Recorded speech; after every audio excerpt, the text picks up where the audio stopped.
سلمان فارسی کی کہانی دیکھیے، 350 سال زندگی پائی ہے، صحابہ میں سب سے طویل العمر ہے۔ ایک مجوسی کے بیٹے تھے، حق کی تلاش میں نکلے، باپ نے گھر سے نکال دیا، ایک پادری کی خدمت کی، مرنے لگا پادری، تو اس نے کہا اب تو غموریا چلے جانا، وہاں کا پادری خدا رسیدہ ہے۔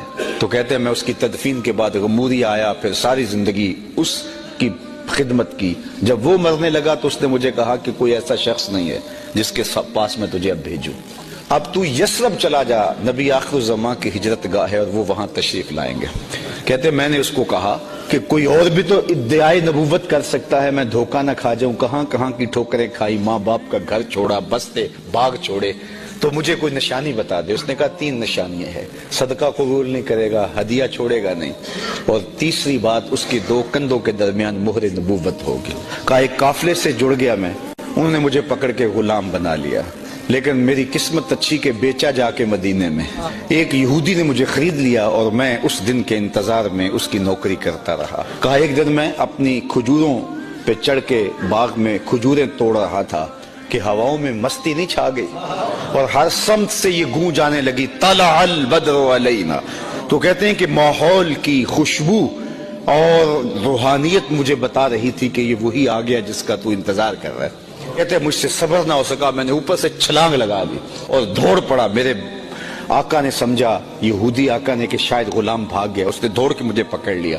میں نے اس کو کہا چھوڑ دے مجھے، میں بھاگا نہیں ہوں، یہ جسم تیرا ہی غلام ہے لیکن دل نوکر کسی اور کا ہے۔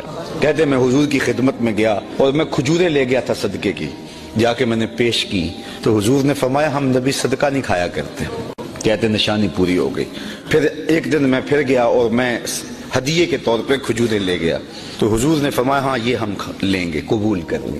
کہتے ہیں 2 نشانیاں بھی پوری ہو گئیں، حضور کا چہرہ بھی بتاتا تھا کہ یہ وہی ہے، لیکن میری بھی ضد تھی کہ تیسری نشانی دیکھوں گا تو ایمان لاؤں گا۔ ایک دن میرے باغ میں حضور آئے اور آقا کریم نے اپنے مبارک کندھے کے اوپر کپڑا ڈالا ہوا تھا اور جو مہر نبوت والی جگہ تھی وہ چھپی ہوئی تھی۔ میں بار بار پیچھے ہوتا تھا، میری آرزو یہ تھی کوئی تیز ہوا کا جھونکا آئے اور کپڑا ہٹے اور میں مہر نبوت کی زیارت کر لوں۔ کہتے ہیں کہ حضور میرے ارادہ قلب سے آگاہ ہوئے، حضور نے چادر خود ہی اتار کے میری جانب پھینکی اور پھر اپنی پشت کو پلٹا کے میری جانب کر کے کہا وہ پادری جو بتایا تھا دیکھ لے آ کے۔ تو کہا میں نے دیکھا کہ حضور کے 2 کندھوں کے درمیان مہر نبوت تھی۔